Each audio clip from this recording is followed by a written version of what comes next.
All right, good morning, everybody. I'm George McCall, and this is Sunday School at Reid Memorial Presbyterian Church on September 12th, 2021. We'll continue with our series about our wonderful stained glass windows, entitled A Window into the Bible. A look at the stories told in Reid Memorial Stained Glass. And this is class 4 of 7. When we laid this out, we forgot that we weren't going to have class weekend of Labor Day. That was last weekend. Again, my name is George McCall. I grew up in the church and then recently rejoined with my wife Catherine, who's here today. So we've been working from this booklet, which is available. There's some right over there, and this picture here is by the church office. This booklet came out in 2003 to commemorate the new sanctuary. I can't believe we're coming up on 20 years of our new sanctuary. And there's some over like Oxford, England, and there's some building on this campus. It's called the New Building. It was built in like 1540 or something. It's funny. Okay, but this is inside the booklet. It has our mission statement, which I think is really good. This is something we ought to read once a week, if not every day. We, Reid Memorial Presbyterian Church, exist to proclaim the gospel of Jesus Christ through word and deed, provide lifelong nurture, support, encouragement for the Christian life, equip and enable each other for Christian ministry, exercise faith through caring service to others in Christ's name. And speaking on that last thing, please make sure you sign up for the Inasmuch Day of Service, which will be 2 weeks from yesterday. That's when we do projects around the community. It's a good day to work together, get to know fellow members. So the booklet has a lot of great history on the church. This is a picture of the first iteration of the church. And the history was written by our very own Jim Davis. I was privileged to know him when I was a youngster here, local news anchor. So on page 12 of the book, it talks about the stained glass windows a little bit. I just like this summary here. The guiding principle in the designing of the windows of Reid Memorial Presbyterian Church was to create something that would be a worthy addition to the house of the Lord, where all appointments are primarily to the greater glory of God we love and serve. So that's a good guiding principle there. They just describe how they were made consistent with the old techniques of the great Gothic cathedrals in France and England. And so there's a little map showing the different windows and the sequence in which they are described. And so we've been working on window 1. And if you're inside the sanctuary, window 1 is not where you think it would be. It's actually 1 over. But anyway, that's where they start counting. So this is looking at window 1. And I just found out, I think last week, is each one, the left and the right are called lancets. And then what I've been calling a pane is called a medallion. But I don't know if that's official stained glass terminology or not. Again, here's just the view from the outside. It kind of looks like the second window there. So this is window 1. It's the left lancet, the bottom medallion. That was the Eisenhower window, as it's known. The middle medallion or pane, of course, was Jesus being taken to the temple.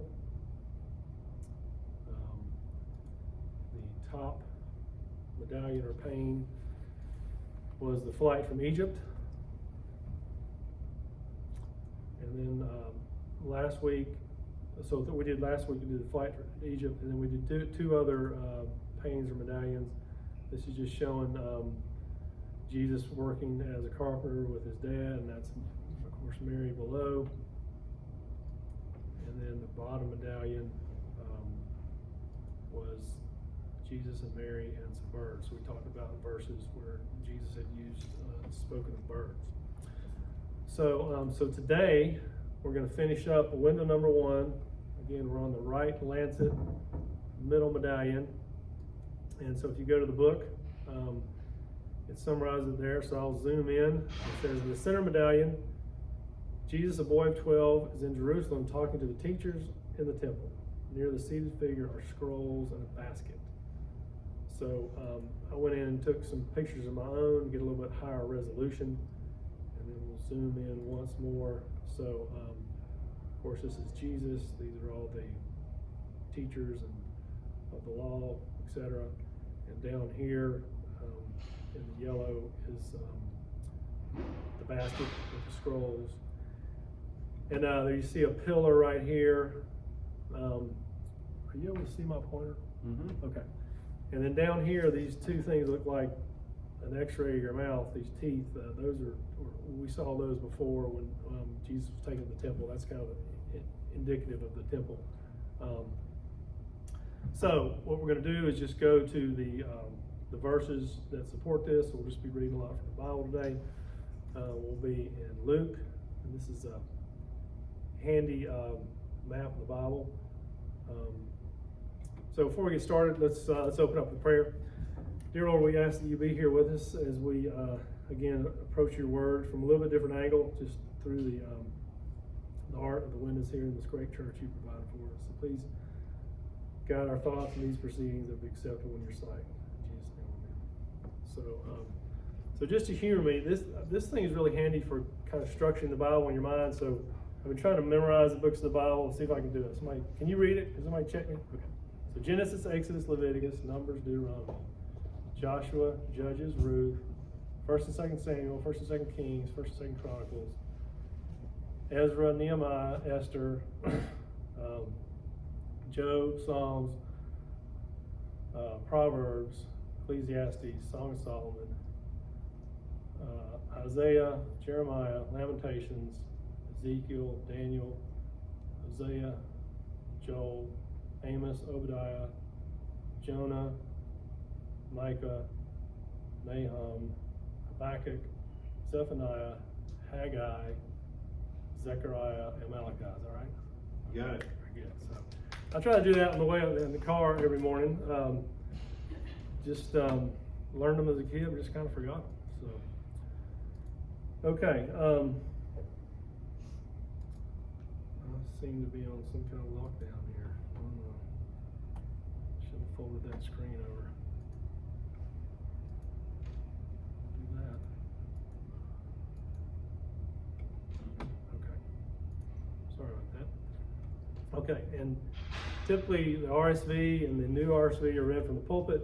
In the pew, we have the ESV. I like reading from my NIV Bible that my wife gave me many years ago. So this is entitled The Boy Jesus at the Temple. It's Luke 2:41 through 52. As we've done the past weeks, it will be read to us by Max McLean, who's founder of the Fellowship of Performing Arts, great Christian and actor. I bought this CD set over 20 years ago for $200. It was a big investment, but man, has it been great. The whole Bible on CD. So let's start with these verses. Let me switch gears here. So Luke 2:41 through 52.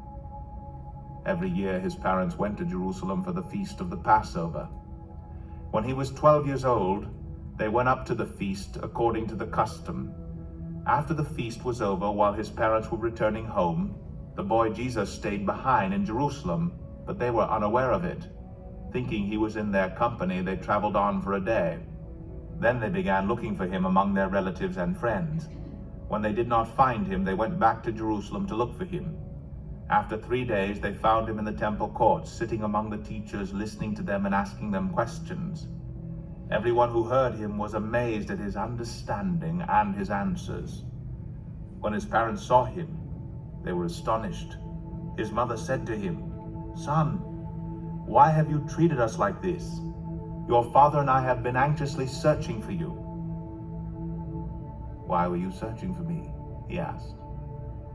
"Didn't you know I had to be in my father's house?" But they did not understand what he was saying to them. Then he went down to Nazareth with them and was obedient to them. But his mother treasured all these things in her heart. And Jesus grew in wisdom and stature and in favor with God and men. So what we're going to do is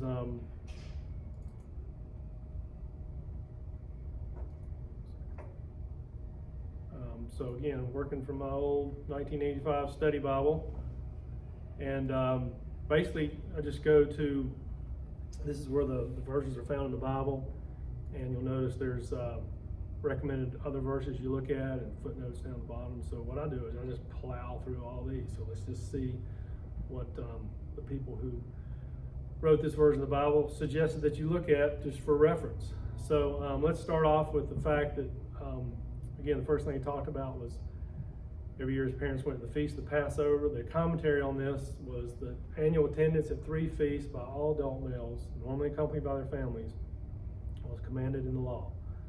They were Passover, Pentecost, and the Feast of Tabernacles. Distance prevented many from attending all 3, but most Jews tried to be at Passover. And then he gives a couple of verses there where it talks about this. You know, in Exodus, 3 times a year you're to celebrate a festival to me. Again, in Exodus, 3 times a year, all men are to appear before the sovereign Lord.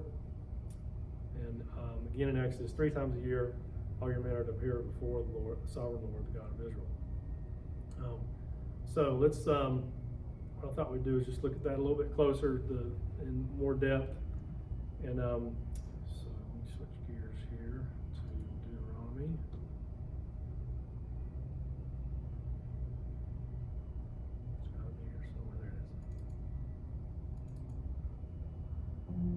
Chapter 16.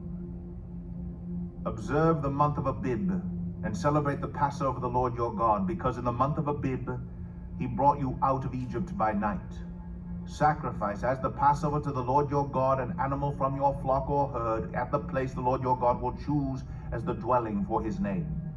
Do not eat it with bread made with yeast, but for 7 days eat unleavened bread, the bread of affliction, because you left Egypt in haste, so that all the days of your life you may remember the time of your departure from Egypt. Let no yeast be found in your possession in all your land for 7 days. Do not let any of the meat you sacrifice on the evening of the first day remain until morning. You must not sacrifice the Passover in any town the Lord your God gives you, except in the place he will choose as a dwelling for his name. There you must sacrifice the Passover in the evening when the sun goes down on the anniversary of your departure from Egypt. Roast it and eat it at the place the Lord your God will choose. Then in the morning return to your tents. For 6 days eat unleavened bread, and on the 7th day hold an assembly to the Lord your God, and do no work. Okay, so just a reminder of, leaving Egypt. They were in haste, so there wasn't time to let the bread rise, and so you just see the instructions very clearly spelled out there. And so again, the Feast of Passover, we see Jesus himself later telling Peter and John in Luke, go make preparation to eat the Passover. So this is a good thing that a good Jew did every year is celebrate, this yearly celebration. Okay, so going back to our original text, so the fact that Jesus got separated from parents is pretty understandable. They came, it's like going to a football game, maybe a caravan, and everybody's traveling together, the kids are playing together. When time to come home, they probably just assumed, oh, he's with the Smiths, he likes Billy Smith, they get along fine. And so they travel for a day and they realize they don't have him. So, of course, they panic.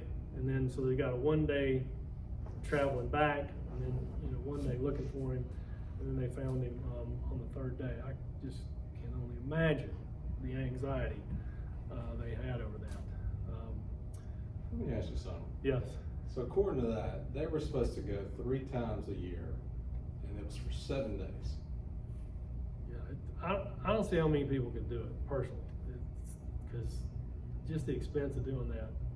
And where did it say, or were they told, it said there a couple of times that place of the Lord's choosing.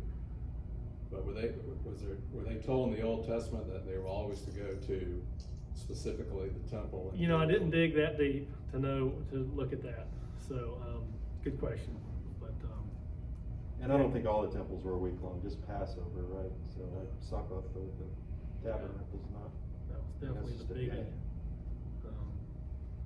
Yeah, this is the thing about this, when they say go look at this verse, well, it's got all kinds of footnotes with it, and it's hard to know when to stop. So I just went one layer deeper. But yeah, it's a good question. Also, kind of the rules changed a little bit from Old Testament to New Testament times, just based on what was feasible.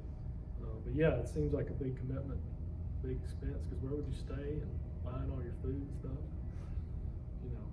It's a big deal. Okay, so Jesus in the temple, talking to the old timers there, the experts. So they were, of course, amazed, is understanding. So the word amazed, there's a couple of verses they suggest we look at regarding that. So we're going to go to Matthew now.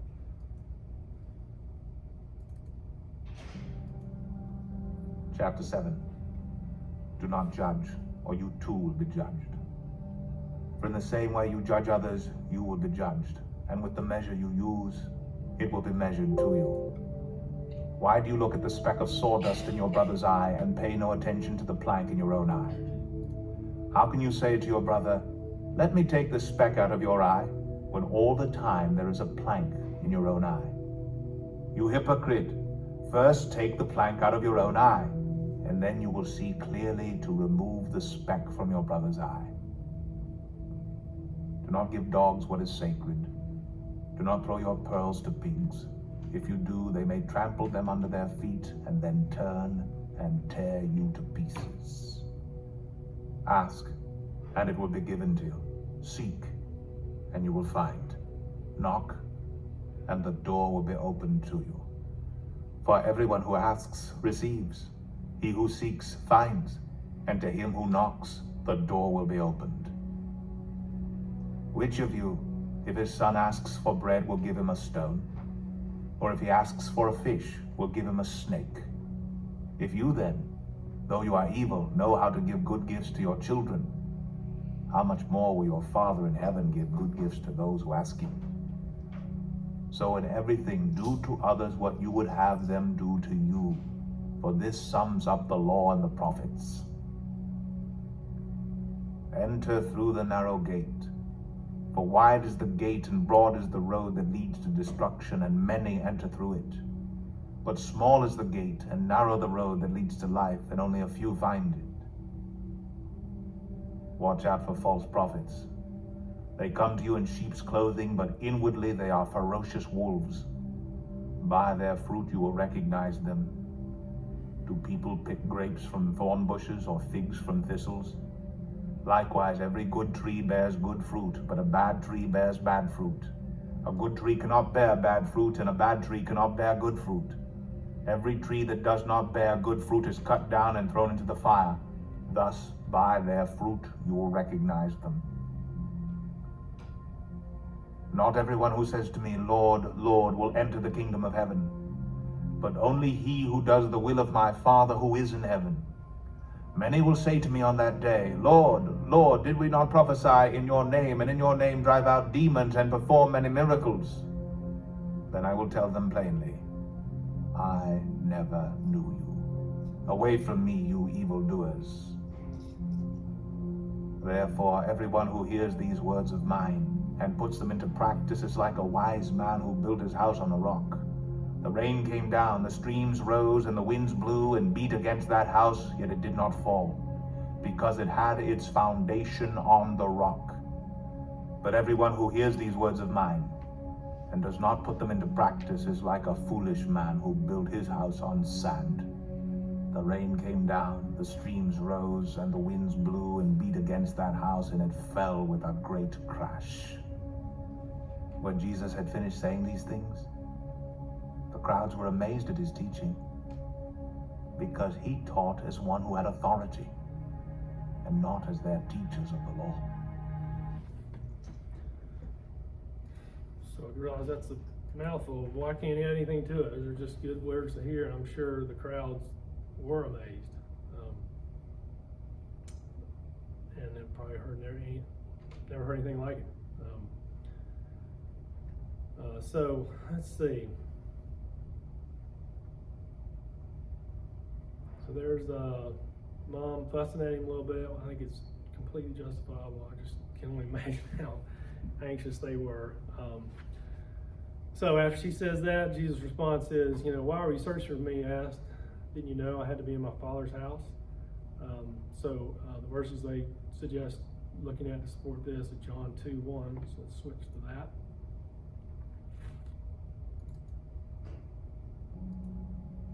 Chapter 2. On the third day, a wedding took place at Cana in Galilee. Jesus' mother was there, and Jesus and his disciples had also been invited to the wedding. When the wine was gone, Jesus' mother said to him, "They have no more wine." "Dear woman, why do you involve me?" Jesus replied. "My time has not yet come." His mother said to the servants, "Do whatever he tells you."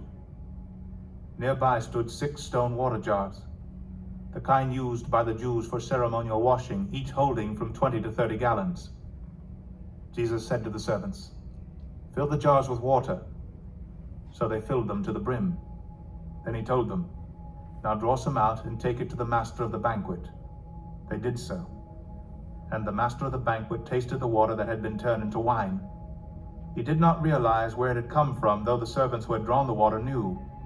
Then he called the bridegroom aside and said, "Everyone brings out the choice wine first, and then the cheaper wine after the guests have had too much to drink.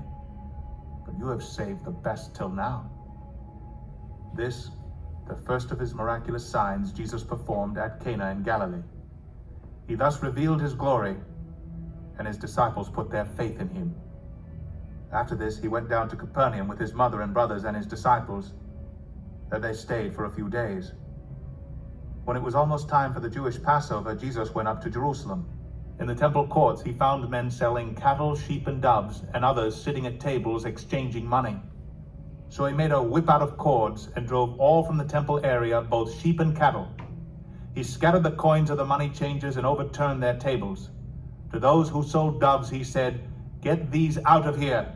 How dare you turn my Father's house into a market?"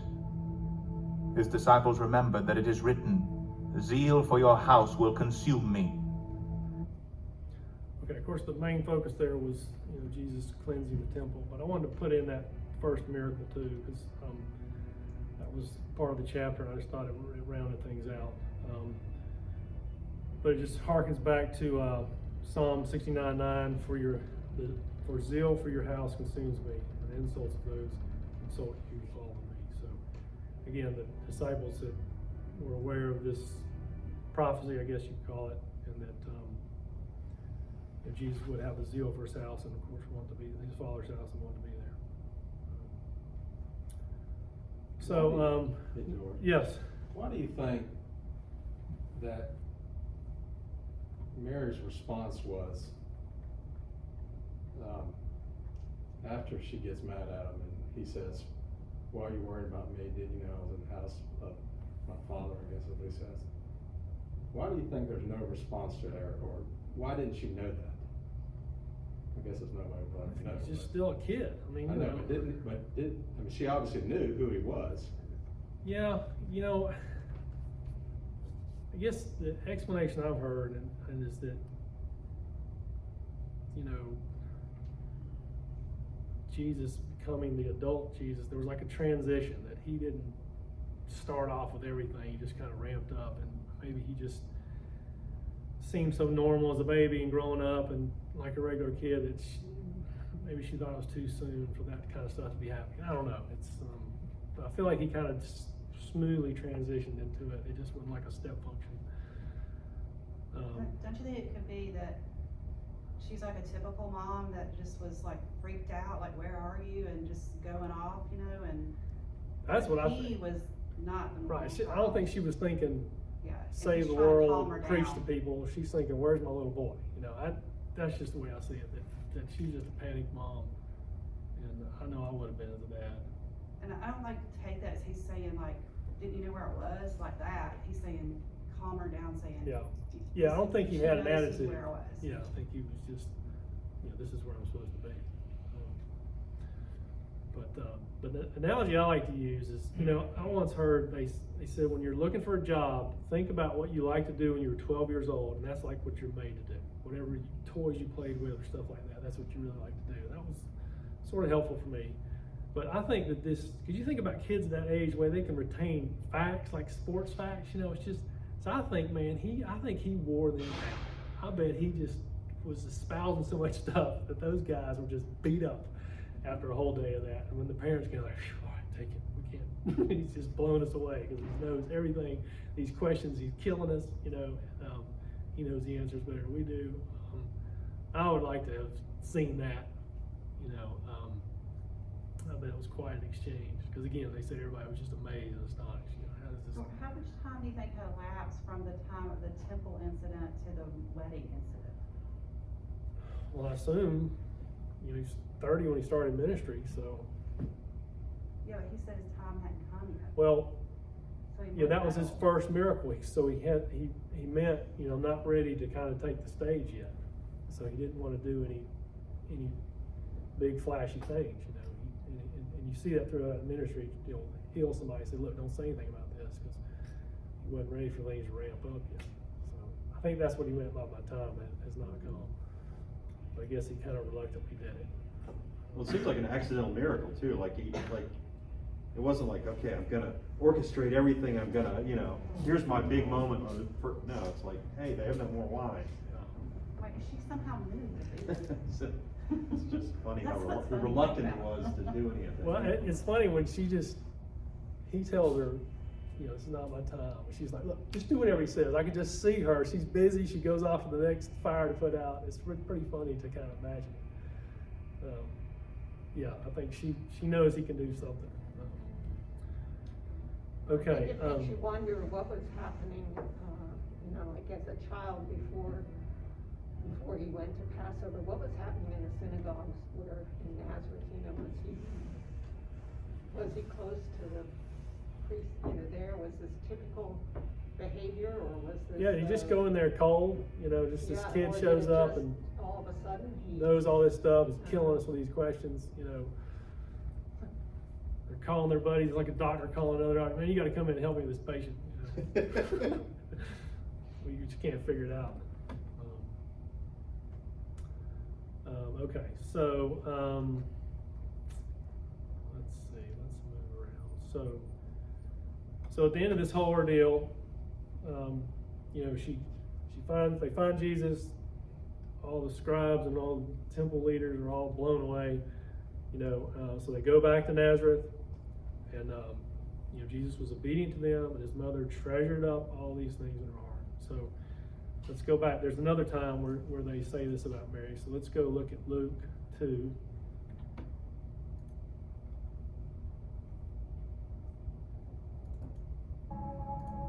Every year his parents went to Jerusalem for the feast Sorry. of the Passover. Wrong one.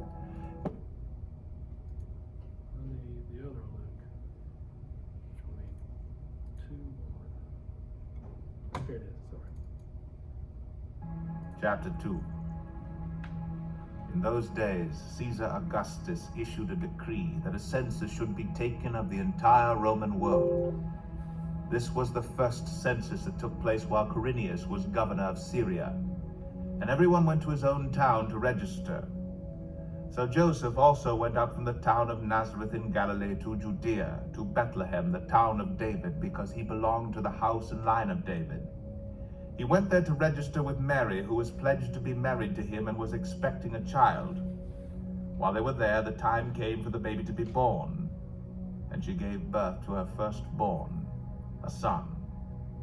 She wrapped him in cloths and placed him in a manger, because there was no room for them in the inn. And there were shepherds living out in the fields nearby, keeping watch over their flocks at night. An angel of the Lord appeared to them, and the glory of the Lord shone around them, and they were terrified. But the angel said to them, "Do not be afraid. I bring you good news of great joy that will be for all the people. Today in the town of David a Savior has been born to you. He is Christ the Lord. This will be a sign to you. You will find a baby wrapped in cloths and lying in a manger." Suddenly a great company of the heavenly host appeared with the angel praising God and saying, "Glory to God in the highest, and on earth peace to men on whom his favor rests." When the angels had left them and gone into heaven, the shepherds said to one another, "Let's go to Bethlehem and see this thing that has happened, which the Lord has told us about." So they hurried off and found Mary and Joseph and the baby, who was lying in the manger. When they had seen him, they spread the word concerning what had been told them about this child. And all who heard it were amazed at what the shepherds said to them. But Mary treasured up all these things and pondered them in her heart. The shepherds returned, glorifying and praising God for all the things they had heard and seen, which were just as they had been told. I always think of Linus and Charlie Brown Christmas. Yeah, you should use Linus instead of a But so there she is. That she's just been hit with some amazing things, and her response is just to treasure them up in her heart and ponder them, because it's probably just too much for her to conceive in some ways. I thought this was a great cross reference for that. And then it ends up with just saying, and Jesus grew in wisdom and stature and favor with God and men, which always frustrated me as a parent. It's about all the parenting advice you get in the Bible. Regarding Jesus, I wonder how they handle the teenage years and all that. But it's mentioned again in Luke 2:40, and the child grew and became strong. We read this last week, or the week before. And he was filled with wisdom and grace, and God was upon him. And it harkens back to 1 Samuel. And the boy Samuel continued to grow in stature and in favor with the Lord and with men. And they also suggested looking at Proverbs 3:1. "My son, do not forget my teaching, but keep my commands in your heart, for they will prolong your life many years and bring you prosperity. Let love and faithfulness never leave you. Bind them around your neck, write them on the tablet of your heart. And you will go and win favor and a good name in the sight of God and man." And then again, Luke. "And the child grew and became strong in spirit." Oh, I'm sorry, they're talking about John the Baptist here. We'll talk about him next time. This is talking about John the Baptist. "And the child grew and became strong in spirit and lived in the desert until he appeared publicly to Israel." Okay. So that's all I have. I thought this window was a great jumping off point for a lot of things. I think that's what's neat about this class is this window can lead you in a lot of different directions. Any thoughts or comments? Can you point out on the window who's who? No. I can hardly see. That's Jesus, obviously. That might be Mary, but I don't know who's. I assume these are just supposed to be, the teachers of the law, etc. But they didn't offer any of that in the description in the booklet.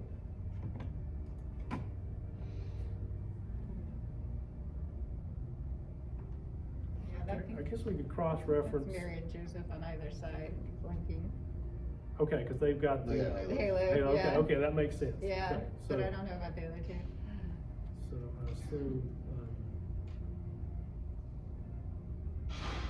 this guy looks like he's had enough. He wore out. I do. I think Jesus put him through the paces. Can you imagine how much, in this story, the way you dug into it, brought all of this to light, is how much Jesus is upsetting the apple cart, like throughout. From the Feast of Cana to the clearing of the temple to being a boy holding court, quite actually. He is here to upset the apple cart. The shepherds are the worst, lowest rung of society, and they're the ones that receive the good news. Yeah, think about it. The creator of the universe throws a party to celebrate his son's birth, and he invites the shepherds. He invites the bums. Yeah. Well, at the wedding, it was the servants who the only ones who knew about the water and the wine. And can you imagine how good that wine was? Yeah. Think about it, it's probably the best wine ever, Yeah. actually, ever. Really? Who's your vendor? The Son of God. God. Right, that'll do. Yeah, so next week we'll move to, I'm pretty sure the next window, we'll start with John the Baptist. So that, of course, there's a lot of jumping off points there, so. Yeah, I think this is gonna be a fun adventure. I've really enjoyed it. I learned a lot, and taking all these rabbit trails, I wish we'd go further, but, gotta cap it off at some point. But, yeah, it's been fun, so. Anything else?